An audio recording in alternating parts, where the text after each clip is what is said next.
Today's episode of the 10 and 2 podcast is brought to you by our friends at Topper Jewelers. Last year's surprise hit from G-Shock, the Cassiope, has landed at Topper Jewelers, and the best part is that you can get one absolutely free with the purchase of select G-Shock models. Head over to www.topperjewelers.com to view their vast assortment of G-Shock timepieces that are included in this offer, as well as the details on how to get your own free Cassiope today. Hurry though, supplies are limited and we all know how popular this watch can be.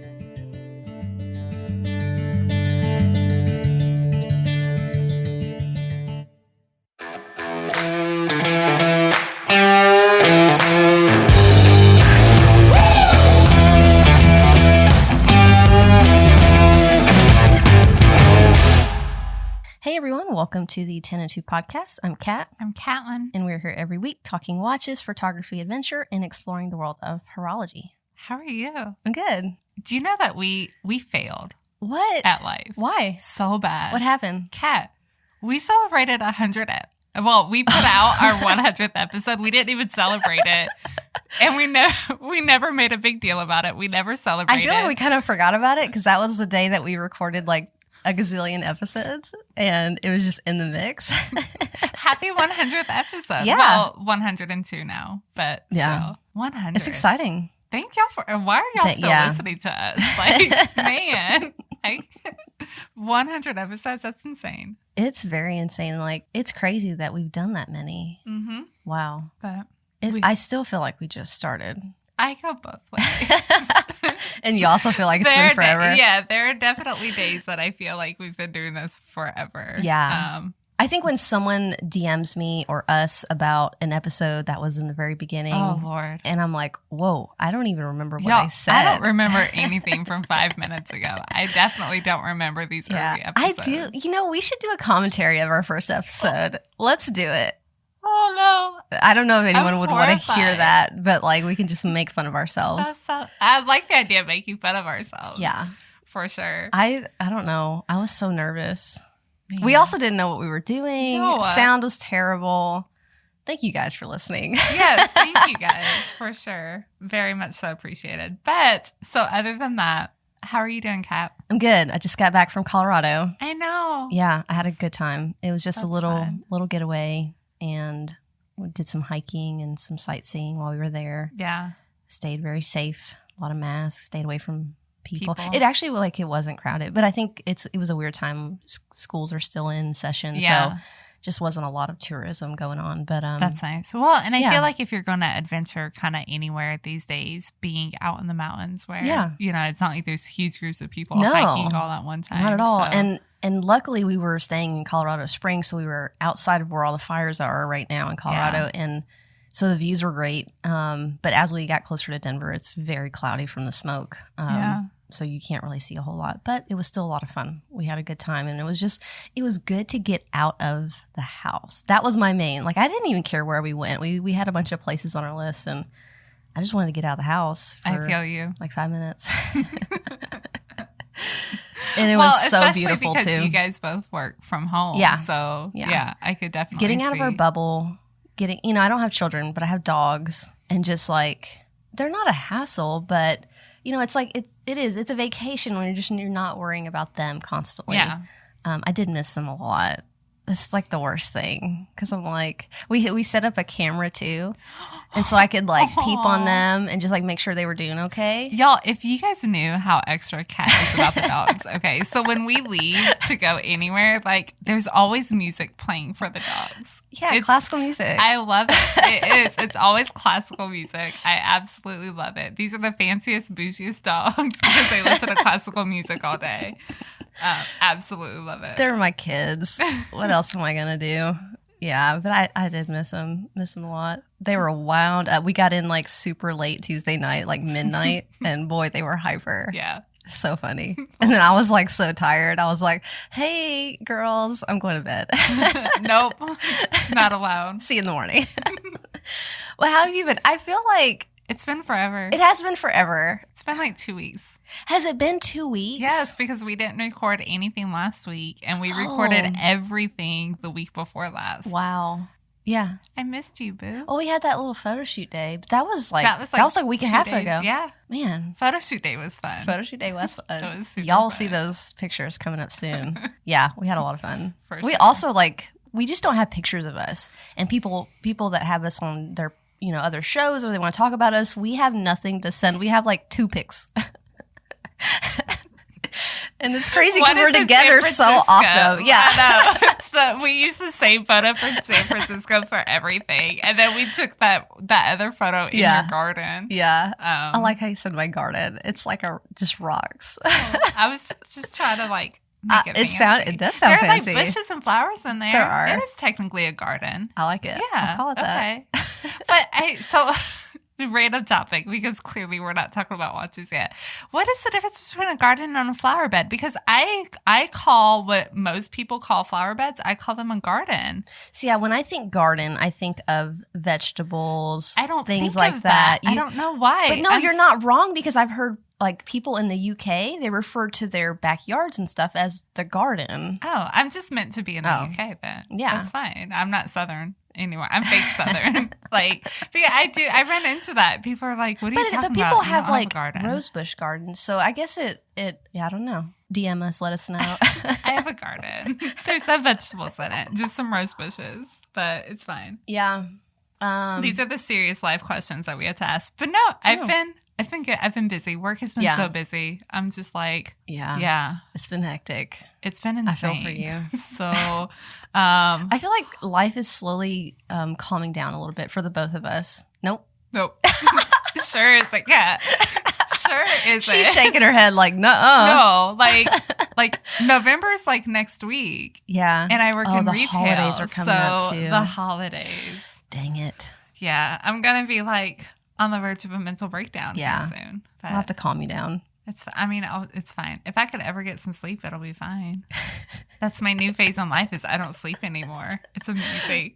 Maybe we should talk about watches. It's fine. No, people like this stuff. People like our chit chat. Speaking of sleep, we were talking about this, and I don't know if anyone else is that way when you go on vacation. I'm super picky about pillows. Pillows are everything. I did not sleep. I think I was clocking in like 4 hours. And then when you're on vacation, you're tired while you're out. And I was talking to a friend of ours, Erin, who's also on Instagram, and she said, I think she brings her own like pillowcases to make it like, yeah. It's not the pillowcases. It's the firmness and all. Like I have 6 total pillows on my bed. Now, given they're like 3 sets of pillows, basically. So like I just rotate through them because sometimes I want like the firm one on top and the soft one underneath. Sometimes the soft one goes on top. Sometimes the medium one all by itself. Or you get hot and you want like a cool pillow, so you take one from the bottom and you rotate it on top. I sleep alone every night. Like, I have access to all the pillows. Yeah. So I am a diva about pillows. Yeah. And it's fine. We were in like this, it was like a super down comforter mattress. So I was like sunk in, I was burning up. And then I don't like feather pillows. Your head just sinks in. I feel like I'm suffocating. And that's all they gave us. And maybe I just bring my own pillows. Do you bring your own pillows? No, I don't have room in my luggage to bring a pillow. It was a struggle. Like, there's no way. I envy people who would have that sort of space. I've seen people carry pillows like through the airport. Yeah, that's gonna be us. The next 10 and 2 I just feel like it would get funky. Like you're. Well, now I'm a germaphobe. Yeah, so I definitely am not carrying anything. Flying was surprisingly really easy. Okay. We flew Southwest, and our second flight coming back home, there was only 70 people on the entire flight. There was 100 empty seats. So even me and my husband spread out. I feel like that would be amazing. It was so nice. Like I wish it was like that all the time. Yeah. But of course you have to wear your mask the entire time, and that I get a little claustrophobic like flying, just like the feeling that you're kind of stuck up there. So there were times that I kind of pulled down just for my nose to be air out. Is so stagnant anyways. And that's my problem with flying is the air is very stagnant. And I usually blast like the air on me just to feel like I've got some sort of like wind. No matter how cold it is, you'll see me bundled up, but I still have that AC blasting full force. It just makes me feel a little better and a little less stuffy. But that was the only, and they were very like if they saw you with your mask off, like you either were eating or drinking, or they'd tell you to like, hey, put your mask back on. Well, so that's good. It was nice that they were very strict about it. For sure. Yeah, definitely. Yeah, I kind of wish it was like that all the time. It would be so nice. Like, I just wish flights had more space. They Just just more keep space. cramming people as many in. people as they Man. can. And it's so ridiculous. It is. And you get I this dread. huge, like 7-foot guy that sits next to you, and you're like squeezed in the middle. I've been in that position, and I hate it. I'm really not looking forward to. I mean, I am. If the world ever opens back up and we're ever able to make our trip to the UK, like I can't wait. But also, And man, I looked that's into a first flight. class to get a little bit more space. It is like triple to 4 times the And cost. cheap. There's I know. no way. I know. We're just gonna As be long as I can slumming be it. by people I like you and my husband, like I'll be fine. But when it's a stranger, like get out of my bubble. You can rest your head on my shoulder. It's fine. I'm not gonna like. freak I'm out pretty or sure I anything. did when we. I was asleep. You were so out. I was so jealous. That red eye that I got no sleep and you're just I passed felt so out. bad. It's fine. I slept just so that I wouldn't be scared. Is pretty much what I did. Oh, okay. That's where we're going with. Well, let's do a wristwatch check. Okay. It's okay. This is fun. This is fun. This is why people listen This to is us. why, this is why we need to get together every week. Otherwise, you're going to get 30 minutes of this guy. So, What you get on the wrist today? I had the Manta Atlas. I haven't worn this in a while. I feel like I'm in a watch wearing funk. Like, I feel like you've I'm been being wearing very lazy. The Aquaterra a lot. The Aquaterra almost every day lately. I feel, and I don't know if it's out of laziness or I just really want to wear it. Yeah. But like, I mean, it's set every morning. Yeah. You know, I don't know. I know this sounds terrible, but I haven't worn the Aquaterra and the Speedmaster is really like it right Yeah, now. I get that. I've worn the Dynamic a couple of times lately, which is nice Oh. because I haven't worn that in a long time. So, but yeah. I don't know. That's it. So today I wanted to be different.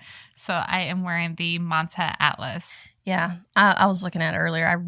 I really love that watch, and I feel like if I were going to get another Manta, I might go for the Atlas. Mm-hmm. I really like the Opaline, but I also like I know those guys, and I just know something really cool might be coming up too. So maybe I hold off. I don't know. But isn't that the problem in general? Yeah, is that like 'cause there's something always there's always- something else. Yeah. And this goes to our Grand Seiko chat with Daniel, which was absolutely amazing, and so glad that you guys enjoyed it too. Yeah. There's always something else. So I feel like if I buy something, I'm gonna be upset that something better Yeah, that's came true. out right That's after. Very true. So, anyways, I still like that one a lot. just get it, YOLO, cat. Oh man, I wish. What's on your wrist? I've got the Tudor Black Bay Harrods on today. Nice. So I took the Seamaster on my trip, and it was the watch I wore for I guess 4 or 5 days straight, and I Yeah. really enjoyed it. Like I liked having just You one went watch. on vacation with just one watch. did. How I many tried. watch straps? 3, Okay. 2 NATOs, and then Just the. making sure. I bought one of the mesh from the wind up shop Oh, that I very really cool. like on the Seamaster. Yeah. And I was dying to get something else on the wrist when I got back. I bet. I liked having just one watch. It was nice not thinking about what watch I was going to wear. It was just there. But I definitely missed my other pieces, so I put this guy on today, and I really enjoy it.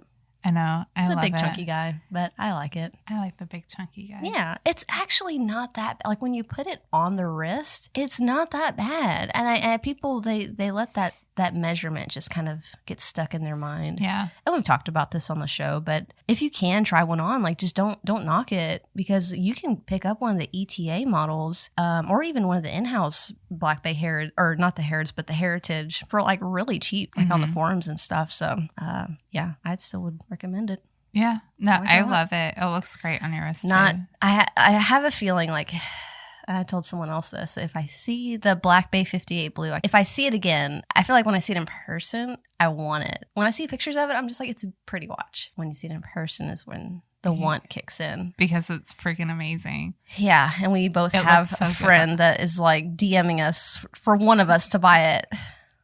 We might talk about that on the next episode we record today. Are we? Because we got a question regarding Oh. that. So I think that would be a fun Oh. one. Yeah. But All right. I can't do it. My husband will literally Oh yeah, Jonathan Because will straight up kill you. full disclosure. I might as well say this because I've already had people DMing me about it because they saw an ad. I did sell my Explorer 2, Right. and I know I said it was a forever watch, and it was a fantastic watch. I personally wasn't loving the way it was starting to patina. Mm-hmm. And I like modern watches. That's just who I am. I like modern pieces. And the Seamaster has kind of like taken over that white dial love. And it's got the red in it. It's got the same aesthetics. Really happy with it. I did get something really cool for my birthday. Yeah, you did. Coming up in January. So the fact that you don't get to wear this watch until January, and I love your self-control, because when you picked self-control? I've already sized it. But when you picked it up, like, you didn't even wear it out. You didn't let them size it for you. Yeah. You didn't wear it out. We drove home and it stayed in the box. Like, I would have been like a small child just at least looking at it the whole time. Like, I love that part about like when kids are little and you get them a toy and like the whole car ride home, they're just looking at the box and things like that. I would have been the same way. Yeah. And you had so much self-control. But I love that, like, you've texted a dozen times, like, I'm going to size the bracelet. And then it's like, oh, I'm just going to wear it, like, in the studio. Because Jonathan, of course, it you know, it's your birthday gift. Yeah. So he wants you to wait until He wants January. me to wait. And I'm trying to be really good. But I do open the box like once a day just to stare at it. I feel like I'm so like good. Gollum from Lord of the Rings, like my precious. And it's so beautiful. I can't wait to share with you guys what it is. But yeah, so I'm excited about that. I forgot what we were talking about now. I'm so I think we did a wristwatch. Oh. How did that come up? If somebody could fill us in, we'd really appreciate that. We're drinking coffee. Like, I don't know. Where are we? It's noon. There's literally no excuse. It's 12:30 in the afternoon. I don't know. What? All right. Well, cool. Let's get into today's topic, because we don't know what else we were talking about. Well, so since Kat's been gone, and even before she left, there have been some really cool watch releases. So many releases that come out. But the coolest thing is we have a lot of hands-on stuff that we want to talk about. Yeah, for sure. So we thought that we would talk about a couple of latest releases and just some things that we have some hands-on experience with now, that some brands have sent us to check out.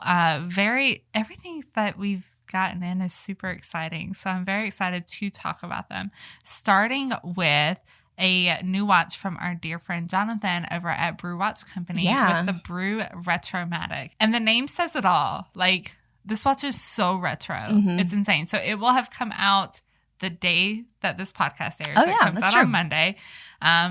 So really, really excited for Jonathan. Yeah, so this watch, again, just really inspired by his love for coffee and espressos. And this one, I think, is from a bespoke espresso machine. And he's got pictures that I'm sure will be on their website of the actual machines that he gained the inspiration from. And they're so cool. And like, I could totally see myself, if I was a coffee nut, just going deep into this world of coffee makers. And we made this coffee earlier, and I was like, I told you I already gave up the AeroPress. Like, I don't have time for it anymore. So it's back to the Keurig cups. The Keurig is life. I will say that the AeroPress coffee was so much better, though. It did taste better, but it's fine. Yeah. I feel like, though, if you don't know the good life, then it's fine. Yeah, but now I know it. And so it's just, I'll go back and forth. I still have beans and stuff that I can use, but this was quick. I mean, yeah. It's like, I don't know, 10 seconds, something like that. I can't get over the Keurig for this reason. Yeah, it's hard. Jonathan would probably freak out. I will ask. If he knew we were talking about a Keurig during our discussion on his one. It's okay. He'll understand. If you have recommendations for good coffee that has the Keurig K-Cups, like, please DM us, because I'm always looking for better coffee. I haven't found one on the K-Cups that I really love just yet. I found, I just, like, this is okay. This is the Green Mountain. This is what I used to drink at work all the time. Have you tried the Laughing Man? Is it Laughing Man? Do they make K-Cups? They make K-Cups. Oh, snap. Yes, girl, that is life. Oh, I need to get that, because I really liked his Laughing Man coffee, the beans that I used to have, but I didn't know they did K-Cups. Dang. This is not a watch podcast Sorry, today, y'all. We talk about life. It's fine. Yeah, they do. They, like, Kroger sells it. You can just get it at the grocery store. Nice. Mm-hmm. I'll add that to my list. There you go. Thank you. You're welcome. So back to the Retromatic here. We actually got the burgundy dial in, and there's a blue and a black, and there's a burgundy and a like an olive green color. Yeah. And so the blue and the black version, those are going to have the Sellita movement inside, and those are limited to 200 units. And then the green and the burgundy have the Seiko movement, the NH35, and those are 300 units total. Yeah. total for the both of those. I forgot to say that. I don't think that's each. I think that's total together. But yeah, this burgundy dial, I was kind of like, we didn't know what dial color we were going to get. And to be honest, I saw this one in pictures and I wasn't really in love with it, but seeing it in person, it's almost like it's slightly pink. I don't want to say pink because I don't want to throw the guys off or anything, but like, it's just a really good shade. Yeah. It's very, I hate to use the word retro, but it is very retro in style. I don't know how to describe this watch to anybody. Like, this is one that we can talk about on the podcast. Yeah. You'll never know what it looks like because there's no way we can describe anything about this watch. It looks like a watch that you would have found in the 50s and 60s, I think, but it's a modern grade watch. Yeah. The bracelet's really, really cool on it. It has that kind of twist-a-flex look. It's not, it doesn't expand or anything like that. Very comfortable on the wrist. I don't know about pulling hairs or anything like that. Oh, no, it does. It does? Oh, no. Like, very slightly. I mean, but I feel like with certain watches, you expect that and you expect the look of it. Yeah. But, I mean, to me, it ties in really well with this look. It's got like a more rectangular case design, but it's very rounded on the corners, which I like because it softens it up. We'll have our on the wrist review at the same time that this podcast goes out, basically. So definitely be sure to head over to our website and check that out. But yeah, I mean, it's really exciting. I like that it's so different from what Jonathan has done in the past. It really is. And I think it really just kind of shows him expanding as a brand. Yeah. And I love to see that, especially from a micro brand. Well, I feel like his other watches are really great. Very sporty, very casual. This to me is a little bit more of a dress watch in his offering. It's not totally a dress watch, but I think if you wanted a Brew watch that was a little dressier, and on the bracelet, like, it just looks fantastic. The dial has these circular patterns on it that is supposed to be reminiscent of drain grates from the coffee machine. So it's like a waffle pattern, I guess. Yeah. But it's really cool. I love the way he did the logo on there. The hands are loomed as well. And one thing I noticed that was really cool, on the back of the bracelet at the lugs, there's a quick release. Oh, nice. So I'm sure you can find his, he's got straps on his website that you can order, and you can change it out for some leather strap options if you wanted to. I really like the bracelet, though. I think that if you're going to get, the bracelet is a really cool design. Yeah. It genuinely is. It just looks so good. It's so all like brushed too, which I love. And then that little like movement window in the back, like, you don't see the whole movement, but just enough, just the part that counts. Yeah, it's so good. But yeah, I think that with a lot of these kind of rolled link bracelets, they're usually so high polished, and I'm just not a fan of high polished bracelets. Me neither. But I love that he kept it brushed. It's a very practical watch. It's something that's kind of perfect for everyday life. But yeah, like you said, it definitely has like a little bit of a dressier vibe. Yeah, I like it's not that thick. Like, it fits really well on the wrist. This is a really, really cool piece. So if you want to find out more about this watch, Caitlin's going to take it, and she's going to write up a week on the wrist. So by the time this comes out, and we'll list all the specs and all that good stuff on there too. Yeah, for sure. Yeah, definitely. Very cool. So we got our hands on the Oris Roberto Clemente pointer date. Yeah. It's like really good. It's so good. Yeah. They did a really good job with that one. And I love my blue. I love my blue pointer date, but this one is really, really good. If I didn't already have the blue, I probably would go. And I'm not even I'm not a baseball fan. I'm not like, but I like that you subtle. Don't have to be a baseball fan for this watch. And that's something I think Oris did so smart is the case back is engraved, and then you have the dates. The 21 is in gold on the date index.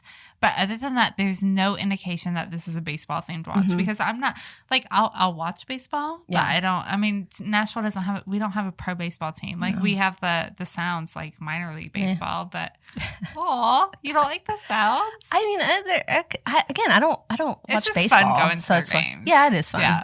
So, but yeah, I mean, again, not the biggest baseball fan. So, but I like that this is a watch that you don't have to be a fan of baseball to enjoy. And it is so beautiful. Yeah, the leather strap, I was super impressed with too. It was really comfortable, just a beautiful strap. They really, I like that Oris really thinks about strap options on their pieces. Even with your diver, what is it? The Aquas. The leather strap that you got for that, the shade of that it's not the same color as the dial, but it matches the watch perfectly. Yeah. And they really just think about strap options, and they don't just stick a brown leather strap on any watch. They put a lot of thought into it, and you can tell. But no, this watch is great. I love the whole Pointer Date series. I love almost every single one of them. And this is a great addition. I for agree. Sure. Definitely agree. And then another Oris that unfortunately you didn't get to see because we had it for such a short period of time, but it was the new Topper and Oris limited edition Diver 65 Maxi.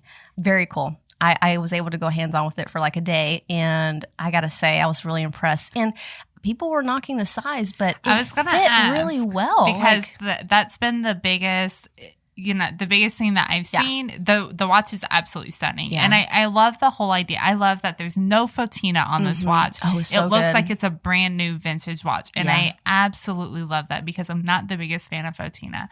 But the size has been brought up several times for going from a 40 to 42 millimeter. I honestly I think people you're gonna see arguments on both sides. Yeah, no matter what. If they had done a 40 or a smaller, people would say, I want a bigger. People have been asking for a bigger dive watch. So then here you go. But then the people that like the smaller, you're not gonna make it. It's never gonna please everybody. No, it's not. Yeah. But I will say that you should try to get it on the wrist if you can, because I'm at 6.5. We're both at 6.5 French basically. And it fit well. Like I had no complaints. Like the lug to lug didn't overhang my wrist any. The bracelet was really comfortable. Yeah, I stuck it on the tropical strap, which is really, really cool. And I guess by the time this goes out, we'll have posted a loom shot. I've got a loom shot of it. Do you have a loom shot? Yeah. I'm so excited. So it'll go up Friday. I guess we'll do like Friday night loom. I'm trying to save it. There we go. But I was very impressed. And that's something we kind of harped on previous models that we've checked out was the loom. And I got to say, like, this one is really good. Mm-hmm. So they made good improvements, I think. Yeah. And I mean, I think the story behind it is kind of cool as well. Just like the vintage aspect and this would have been a watch that would have just caused such a stir at the time. Right. Being 42 millimeter. Yeah. But I love the idea behind it. And anything that Toppers does is just really cool. And we're not saying that because they're a sponsor of the show. Like we just honestly this part I dig of the a lot. Show is legitimately like us just talking about what we think of the watch. Their limited editions seem to just be awesome. Always. And the thing is we've had hands-on experience with quite a few of their limited edition pieces. And, well before we started this podcast, Rob was a personal friend of ours. So, he would send us watches to check out, including some of their limited editions. We've had so many conversations with him before the podcast. So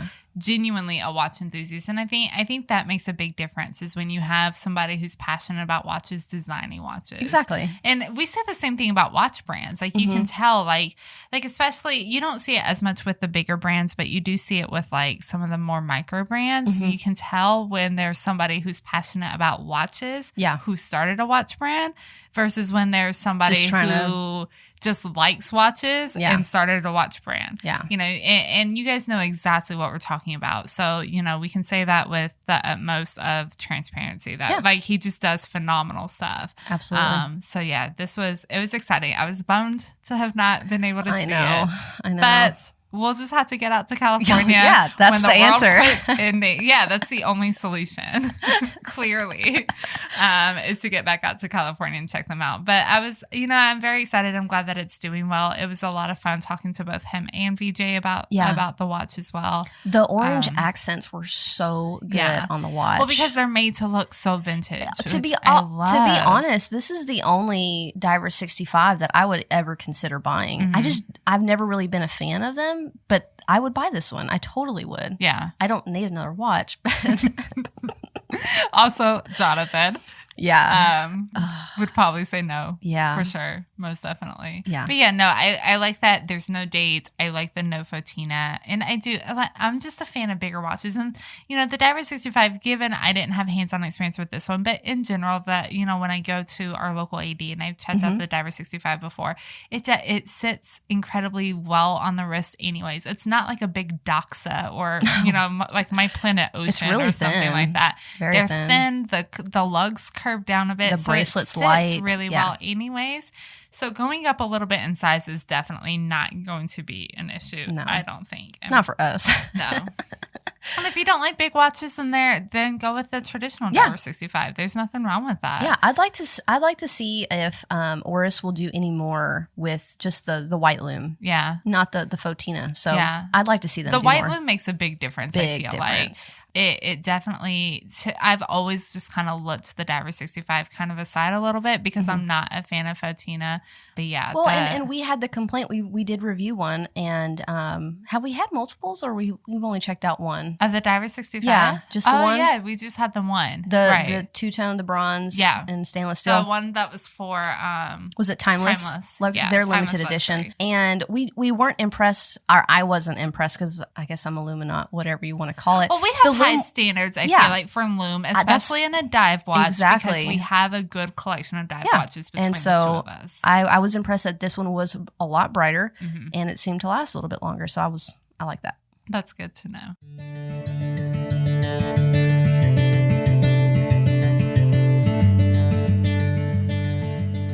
And now a word from our sponsor and friends over at Topper Jewelers, who have an exciting new collaboration up their sleeve. The team at Topper Jewelers are bringing back the past in a bold way with their limited edition Oris Diver 65 Maxi, a 42mm variation of the iconic Diver 65 that's made to look just like you would have picked it up brand new in a Topper Jewelers showroom in the 60s. A watch that is designed by watch enthusiasts for the enjoyment of watch enthusiasts. The Topper Diver 65 Maxi is ready for any adventure you can imagine. The collaboration is limited to only 165 pieces, and while it is exclusively sold at Topper Jewelers, worldwide shipping is available. Visit topperjewelers.com for more information and to pre-order your Oris Diver 65 Maxi now. That's TOPPER jewelers.com.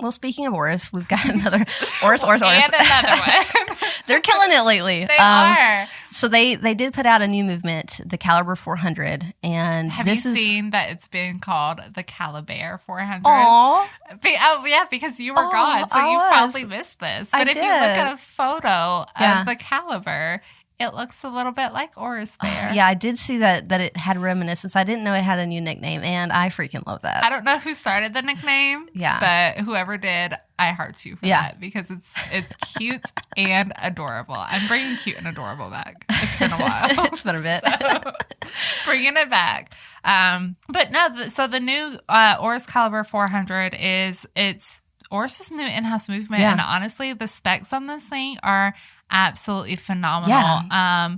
And it is truly an in-house movement too. Yeah, exactly. So with it, it's not just the fact that it's an in-house movement, that's great and all, but Oris is doing something that very few watch brands are, and they're guaranteeing this movement. So the movement is made out of more non-magnetic materials than most other movements, which makes it more resistant to magnetism. They've also redeveloped how it's something with the rotor. It only goes in one direction. So instead of the ball bearing normally, or the rotor going in two directions, it only goes in one direction here. Right, which reduces friction. Exactly. And enables the watch to run better for a longer period of time. Yeah. Essentially. Guys, keep in mind, we're not watchmakers. We know enough to kind of know stuff. We're basic. We're pretty basic.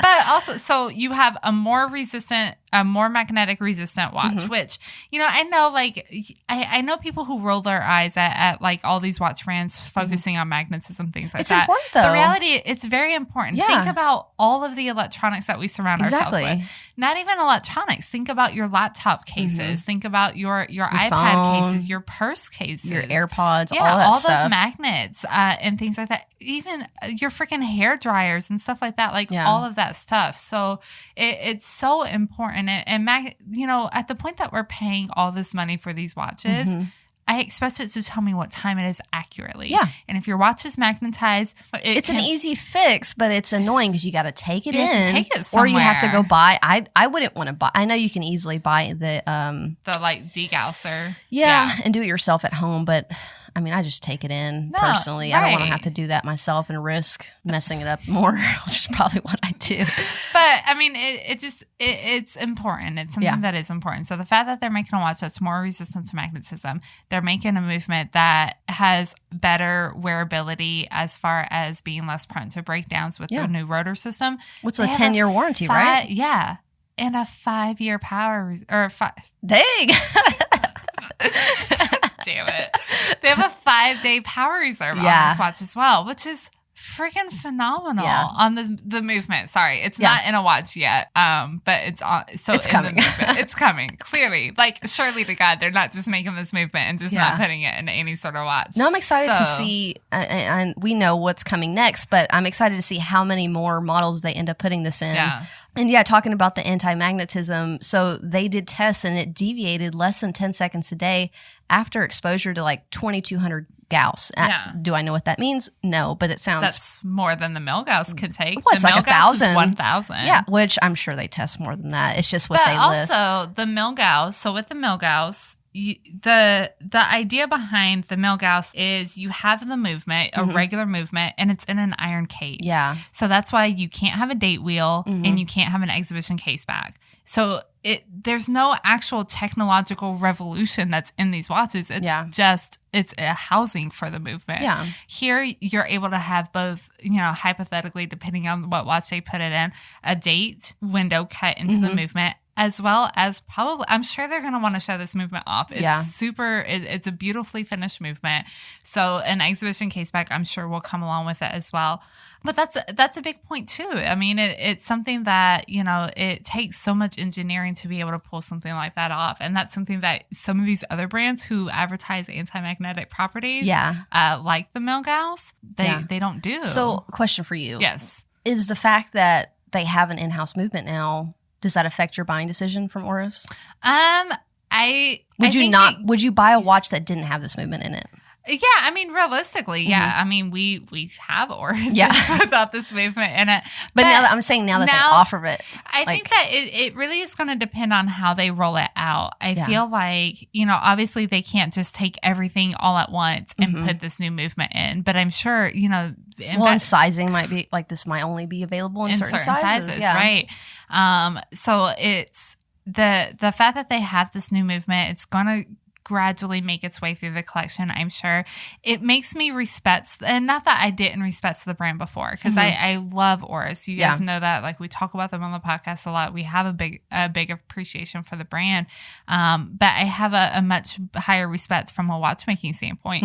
I feel like it's not, in-house movements aren't necessary, but it's like an extra notch in your belt. Like, and it kind of, I feel like it almost solidifies your position as like a Swiss watch brand. Yeah, I agree. If that means, and again, not knocking anybody who doesn't. I understand the point in not having. It's very hard to do. It's very expensive. Yeah. Investing in all of that stuff on your own. Look how long Oris has been around, and look at the fact that they're just now putting an in-house movement, and they are a very successful brand. So I understand why. It angers me a little bit. I shouldn't say anger. It irks me a little bit when people look at some of these micro brands and they're like, why don't you have an in-house movement? You need to have an in-house. It's like, it's super hard and very costly to do. When you look at the margin of the watches that these guys are selling, it's just not possible. Well, and here's the thing. In-house movements mean the price of the watch goes up. And then people will complain about that. Yeah, there's no pleasing everybody. Yeah. And I get it, but a lot of these micros and independent brands are, they're certifying these watch to, whatever their standards are. And so, yes, you might be getting an ETA or a Sellita, but you're also getting a watch that's been regulated by the brand itself. And a lot of times, like, you wouldn't even, like, I just can't tell. Not to knock in-house movements, I'm wearing my Tudor right now. Do I tell a difference between the Tudor and my Manta? Not really, because I just don't pay attention to, like, how many seconds I lose a day. I just don't. Now, if it's, like, 5 minutes off, obviously I'm going to tell, but it's just not something that's highly important to me. It's not like I don't look at an in-house movement much differently than I look at other movements. Oris has been doing exhibition case backs forever. Like my Aquis has an exhibition case back, and I don't look at it any differently than this here. But it just, like I said, it just, to me, it kind of solidifies you. It's the idea you're a Swiss watch brand. Yeah, well, and it's the technology behind it. It comes down to technology, which is really cool. And the features. The features that you're getting with this too. Yeah. I mean, 10 years warranty. 5-day power reserve is a big deal. I don't think that would matter to me just because maybe it would. Maybe because I could put the watch away and then I could pick it up in a few days when I want to wear it again. But yeah, I flip through watches so much at home. So much. It's a real issue. All right. So the next one on our list is from a brand called E1. E1. I'm excited about this. Yeah. So it's not necessarily new. Mm-hmm. E1 has been around for a few years. And I was commenting on somebody's Instagram post about that they had with it. And so the brand started messaging and like, I just started doing a little bit more research into it, sent it to Kat, and we were both really excited about this. So E1 is actually a brand of watches that are designed for inclusivity as far as with people with disabilities. So this watch actually is made specifically for people who have seeing disabilities. Yeah. So if you're blind or something like that, that watches, so they sent us one of their watches. Yeah. And they have a new 36 millimeter. So that's what they sent us, which, I mean, like when you pick it up, I did not have the highest of expectations, just to be honest. We haven't heard of the brand. Have never heard of it, have never known anybody with one. Mm-hmm. But like I came over today, I picked this watch up and I was like, well, dang, like it's heavy. Yep. It feels good. It looks really phenomenal. Yeah. The brand, it's incredibly cool because they actually use ball bearings on the watch so that you can feel what time it is. And I think that first of all, I love the idea of inclusivity. Yeah. You know, I think that this hobby of ours should be something that can be shared with everybody. And even in watching like a couple of the interviews that the founder had done, you know, inclusivity means that it's available for everyone. It's something that everybody can wear and everybody can enjoy. And I'm sure most people who own this watch, you know, aren't even disabled. Well, it's such a modern looking watch. I read on their website or in an interview that I think over 75, if not over 80% of their sales are to, you know, non-disabled people. It's a very modern looking watch. It's very minimalistic too. Yeah. Honestly, it's just really cool. They use these it's a magnetic ball bearing system, and the outer edge tells you the hour, and you can move the ball around. And then if you just kind of shake the watch a little bit, it just automatically goes back to. It's like magic. It is magic because I don't understand how. At one point I lost the ball. I was like, where did it go? And then I flipped it back, and it was just like back at the hour. When I picked the watch up, I felt like the ball move, and I was like, wait. So people that really like to fidget with their bezels, they're gonna love this because you can kind of move the ball around and flip it, and it just kind of slides back into place. It's just really, really cool. I'm excited to get some wrist time with this. Yeah, and I do think that the 36 is probably a little small for me in my taste. Yeah, same. I think the 40 would be a little bit better, but it's not a bad size, especially if you're a lady that likes smaller watches or if you just have a small wrist. Yeah. But yeah, the watch is made pretty well. So the outer ring tells you the hour, and then the inner ring that's on the actual dial is the minutes. Yeah. And I don't know if you've done this yet, but if you try to set it, like, look at it go. Like, it's so cool. Oh my gosh. Yeah. That is insane. It's phenomenal. It's just fun to play with. Yeah. It's essentially we're like little kids. You're feeling the ball bearing, and that's how you know what time it is. You know, on what would be, I guess, the dial of the watch are very prominent, very raised markers. Yeah. Each one has like a certain feel to it and look to it. So if you can't read time, then you would definitely be able to feel it and kind of indicate what time it is. But I love the idea behind it. Yeah. And I was super excited that they reached out. I think it's such a cool story. You know, it's phenomenal. The quality seems great, so I'm excited to check it out for a while. Yeah, and they do so many options. This isn't like the watch that, like, you know, it's almost more of a fashion watch, honestly. Yeah. And they have so many fun options. They're very, very modern. They do a black ceramic. They do a white ceramic too, which I think is really cool. The dial that we have is a ceramic dial. Yeah. But then they do like actual ceramic cases too, which I think are really cool. Tons of different strap options. They have a phenomenal website with. Now it is powered by a Swiss quartz movement, and you know, I think that kind of makes sense for a watch like this. Well, yeah. But also these watches are a few $100s. Yeah. So I expect it to be, And it needs to be durable, I would imagine. You know, I know how clumsy I am, and I can actually see I can see the things that I'm walking into as I'm walking into them. I think it's a cool design. You know, the watches that I've seen that are made for the blind in the past have had like a sapphire crystal where you can flip it up and then you can read the braille, the numbers on the dial. I think this is a different way to go about it. And I think this is a way to not only have a watch for the blind, but to have a watch for people that just like a cool feature on the watch. It's a cool complication. Yeah. Or I guess it is a complication. I think it's a time complication, but it's very neat. It's very fun to play with.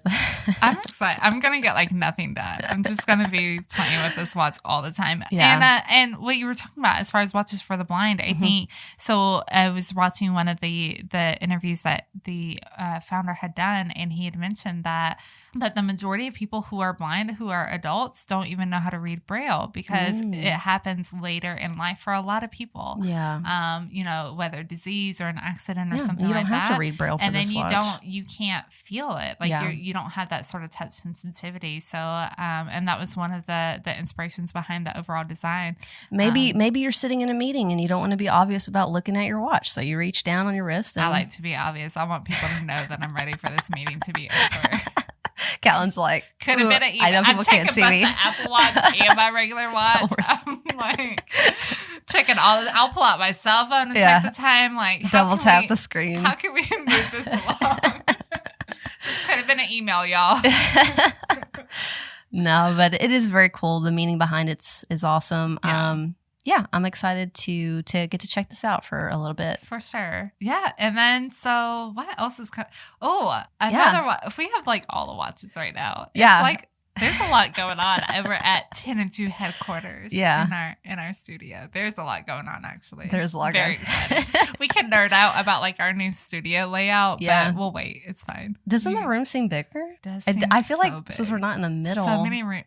So much. What is it? So much more room for activities. Yeah. People are like, what are y'all doing? So Formex just introduced a new dive watch.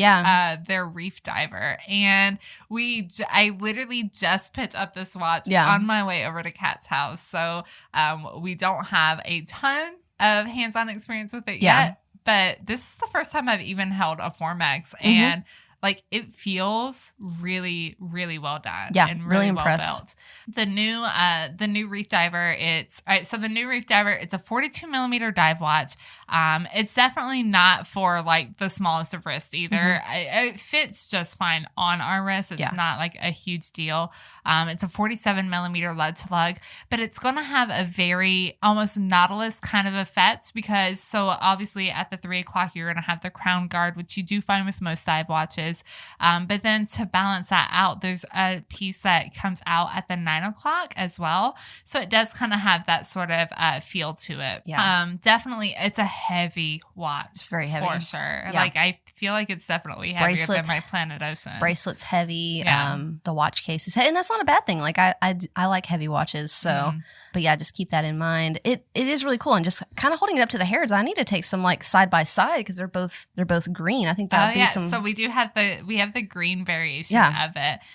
What's really cool is Formex gives you the option. So there are 4 dial colors, if I remember correctly, and 4 bezel colors. So you have blue, gray, green, and black. And you can kind of combine whatever bezel and dial color you want. That's cool. I love that. I mean, I play things very safe, so I would have everything matched. But I love this idea that you can be a little bit more out there. Customize and it, yeah, exactly. You can customize stuff a little bit more your way. The bracelet, and just picking this watch up, again, this is our first time kind of handling anything from Formex. The bracelet is phenomenal. It has a micro adjustment system. It looks very tight. Like all of your pins and all look very tight on the bracelet. It's heavy. It's kind of everything that you look for in a higher end watch bracelet, for sure. Screw in pins, which is really nice. Yeah, I am really impressed. I love like the flat edges and straight edges of this bracelet. I'm really impressed. Sporty, but not sporty. Yep. And it's got like these little beveled edges that are polished on it and very subtle. It's very much like there's a lot more polish. I mean, there's a lot more brush than polish on the watch. So it gives off a very tool watch look, tool diver. It's not your dressy diver. This is the diver that you're going to wear when you're actually diving or doing sports or whatever you do. It's not going to be the diver you wear when you want to dress up. Right. But yeah, very impressed with it. Excited to play with it. Again, I don't have a ton of thoughts because we literally just unboxed it before recording.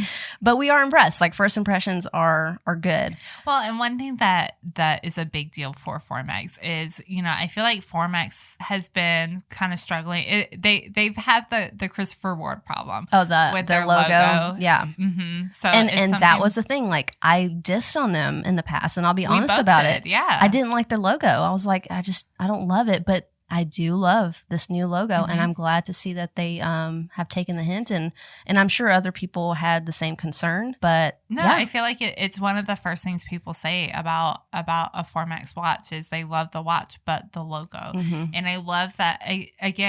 This is the really cool thing about smaller watch brands is they're so in tune with what the watch community is saying and what's going on, and to take that and really kind of adjust what you're doing to match what people are looking for or what people are wanting. And I think that's phenomenal. I think they still maintain their identity. It's not like they're changing everything based off of every 5 minutes somebody says something. Yeah. But it definitely... It made a big impact for me. I feel like it looks much more higher end now because of the new logo. Yeah. And things like little details like that do make a big difference. Absolutely. Especially when it's on the dial of the watch. And so I will be keeping this one, and I plan to do a kind of a week on the wrist because we have just so many watches. We can't dedicate podcasts to all of them, but we want to try to get some of these reviews out because we want to do the watch justice. And honestly, we're just excited to honestly check them out and give you guys our thoughts. So I'll be doing this one in a couple weeks, and I'm excited. Very exciting. Really like it. Very cool. Awesome. All right. Well, so another watch. We don't have this in yet, but we're getting it in. It's coming. And I feel like this is one of the watches I'm most excited about, honestly. Same. So our friends at Astor & Banks, who again, like I've never had hands-on experience with any of their watches before. They introduced a new line called Fortitude. So Astor & Banks they're a micro brand based out of Chicago. They've been around for quite a while now. They've had some absolutely phenomenal success with some really amazing designs as well. Yeah. So it's not like they came out of nowhere or anything like that. I think they're a brand that I knew of, but hadn't really followed closely. Yeah. There's several micro brands that are that way. And it's not that I don't like them. It's just that I hadn't personally followed along. Right. No, I definitely agree with that. But they got my attention now. Yeah, they do. Big time. So this is the Fortitude is kind of a follow up for their popular Sea Ranger collection. I feel like the Sea Ranger is what I know most from Astor & Banks anyways. But it's kind of and this Fortitude is, it's not, I wouldn't say it's a total field watch. It keeps with their military vibes, but it's also kind of this dressier tool watch. Yeah. But I wouldn't say. I wish people could see I know our That movements. you are right now. Yeah. No, I think this goes great with their collection. I think it's so different from what they already have while still having their identity in the watch. But this watch features 2 new things. Yeah. 2 big things. 2 big things. So the first is we were just talking about anti-magnetism. Yeah. So Astor & Banks has added iron plates to their movement, scementing their movement in. Yeah. So similar to what we talked about. Which for a microbrand is the easier, more cost-effective thing to do. 100%. Yeah. I don't hate on that at all. To give the watch a higher resistance to magnetism. But secondly, this is a micro brand, y'all, that has designed their first watch that's being geared towards women. Yeah. And I am so freaking excited. Yeah. I absolutely love this. This is something, we've talked about on the podcast several times. We've talked about blatantly with watch brands, with a lot the micro brands that we talked to several times is when is a women's watch ever an option for you? And in most cases, and it's understandable. Market. We get it, but it still kind of is, it still sucks. It does. But and the answer always was it's the market. Yeah. You know, the demand's not there. The We demand's understand not that. there, and we get that. But I'm so excited to see a micro brand who is actually going to push a ladies option. And the thing is this is no different than the rest of their watches. No. All of the same. All it is a mother pearl dial Mm-hmm. of the Fortitude. And it's phenomenal. And what I love about it is I see so many men sharing that photo of that watch, saying that they love it. Well, mother of pearl is not limited to just, or exclusive to just women. Of course. And I've been a hater before when brands are like, oh, here's our ladies model, mother of pearl dial on it. And I probably have talked negative about that in the past. And with this, it's a little different because it's no different than any of the other watches. It's the same 38.5. It still has that size. tool watch look, Mm-hmm. and it's got a mother of pearl dial, which just makes it even more cool. And they also have a teal dial, which I think would also work really well for ladies. But the fact is they're not marketing these watches as like, here's our watches. Yeah, they'd work great on ladies too. No, they designed this one specifically for us. And I have to say it's a leap that not a lot of micro brands take. It's kind of scary because they could potentially lose customers. Yeah. Or they could lose sales. It may not do well. I don't think that's going to be the case with this one. No, it's freaking badass. We're so excited to check it out. Like, we just can't wait. But yeah, I am really impressed with the brand and to be a smaller brand and to kind of take the risk. I really appreciate it. I have a lot of respect for that. Yeah. And I think that I hope it shows a change in the industry and a change in the market, and I would like to see other micro brands do something similar. Again, you don't have to design a whole new watch. Well, I think for the micro brand perspective, it's, they look at who they sell to. And in the micro brand world in general, it's mostly guys. It's not like the bigger brands that people can walk into the AD. Yeah. It's the watch community is buying these watches, and the watch community is mostly guys. However, I have seen so many DMs from women asking about, watches that are under a certain price point that are geared towards women, and there's really not. I have to tell everybody Seiko. Yeah, and even then, Seiko does a great job of having a lot of watches for women. But yeah, I'm really excited. I hope this does really well, and I hope that other brands see that it does well and that it's okay to market towards women, because maybe a woman wouldn't find this watch, but maybe a husband or a boyfriend or whoever, a brother, might say, oh, I want to buy this for them. Yeah. And they may be in the community. So I don't know. I really like it. And I'm glad that they're going in this direction for sure. I am really glad. So we should be getting one of these in hopefully soon. Yeah. And it's what we asked for. How many times have we said we don't want like a smaller watch? We want the same thing. But sometimes it's nice to know that something was designed for us. Mm-hmm. At the end of the day, they put thought into the fact that women would like this, not just maybe girls would like this too. I don't know. Yeah, it's not an afterthought. Yeah. So no, I'm really excited. I'm super excited, and we'll be doing reviews on this one for sure. Yeah, I'm excited. I can't wait. I know. And thank you. Yeah, Astor & Banks. We're sending some of these in. Yes, which we'll get in pretty soon. All right. So last thing we want to talk about, there really has been so much to talk about, and we haven't even talked about like scratch the surface on stuff that's come out, but this is what we've been most excited about. I forgot about the Doxus too. Damn, so much. All the watches. We'll do a part 2. Yeah, we always try to do this where we catch up on releases. Oh man. But so our friends from Norqain have introduced their first GMT complication. Yeah, which I was kind of shocked. I thought they had already had one, but they didn't. No, so they have the Freedom 60 GMT. There's 2 variations of it. There's a stainless steel variation, and then there's also a bronze variation. Yeah, and the bronze is the limited edition, correct? Mm-hmm. Yeah, limited to 300. Look at you with those specs and notes right there available. Man, I love the bronze has what do they call it? I thought I wrote it. Oh, they call it a cedar brown dial. And I like that because it has like this red coloring to it. Yeah. And it's kind of brown, kind of red. And I do really like that. And I'm not usually a fan of bronze, but I really dig this a lot. I feel like I'm converting to a bronze person. Like there's a lot of bronze. My only worry with this one is that most of the bronze watches we've kind of been in contact with and have seen have a little ruggedness to them. Yeah. This is very dressy. So I don't know how the dressiness is going to go with the bronze and the patina and everything else. So I'm excited to see this one like out in the wild and real pics of it. Real pics, real life pics. Yeah. No, I mean, it's super exciting. Norqain, I mean, they're such a new brand, and they've really developed their collection very well in just a few years, and a lot of that does come from the fact that they come from a watch history. And it's not like they're not putting out watches just to like see what works. They already know what works. Yeah. They're feeding into what is going to sell. Exactly.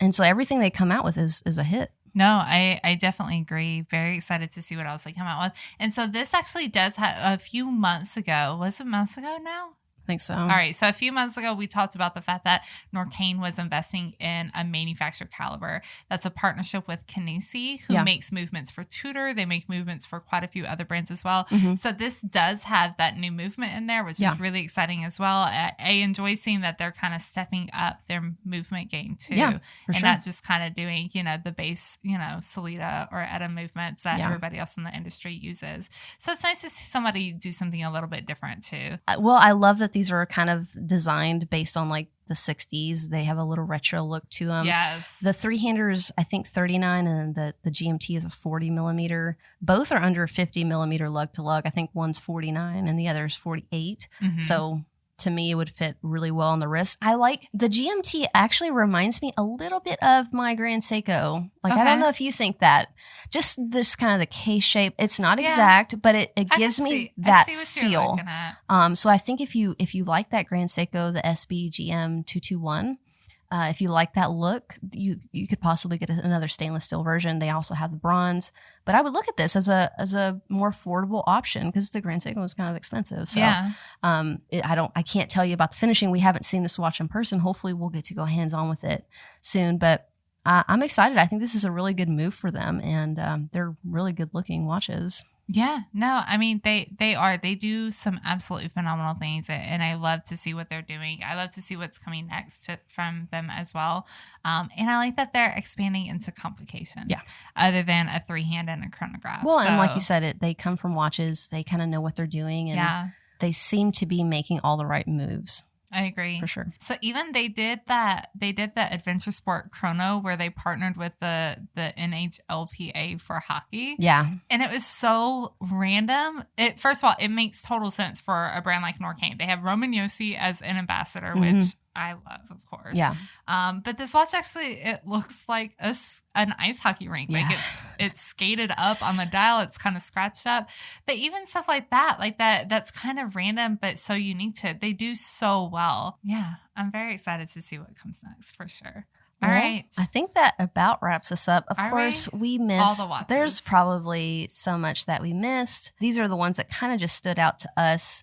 And we definitely wanted to talk about some of the ones that we were able to get hands-on with. To be fair, we've had hands-on with almost all the ones that we talked about. Yeah. So it was nice because we don't have the time to dedicate to like big reviews on everything. Yeah. There's just the two of us and we have full-time jobs. And we like to imagine that we have a life outside of this, but we really don't. Yeah. So like just to kind of talk about our experiences with some of these watches every now and then. And I think that's something we'll do a little bit more frequently is, stuff that we get in, just kind of talk about it. Yeah. Chat about it on the show. But we have one more thing. We do have one more thing. So our friend Colin White, who's the author of the Vintage Rolex Field Manual, has graciously sent us 5 promo codes for a free Apple Book copy. We are going to do something fun. So we're going to say the first 5 people that send us an email to info@10and2.com will get a free copy of this book. That's exciting. It does expire in 4 weeks. So be quick and send us an email. But thank you, Colin, for sending this to us. Yes. So I have the book. He sent us a copy, I think, right when we started the podcast. Yeah, it was a while ago. I reference it all the time because I'm a nerd and I want to look at old reference numbers on Rolexes and I want to find out when bracelets are. And it's a really, really cool book. It's very detailed, very impressed by it. And it's a good thing to have, especially like just to have on your phone where you can kind of flip through something really fast. Yeah, definitely. So, send us an email. First 5 people. First 5. Do it. That's it. All right. All right. We'll hopefully figure out a way to like keep up with it. I'm just going to. We'll just do that. Yeah. In order. Yeah. Yeah. Well, that makes sense. All right. Well, I think that wraps us up for today. All right, guys, head over to our website, www.tennand2.com. We'll have pictures of I know we talked about a lot of watches. We'll have pictures of everything on the podcast that we talked about on there. And be sure you're following us on our social media, Instagram, Facebook, and Twitter at 10and2 Media. And that's all, y'all. Bye. Bye.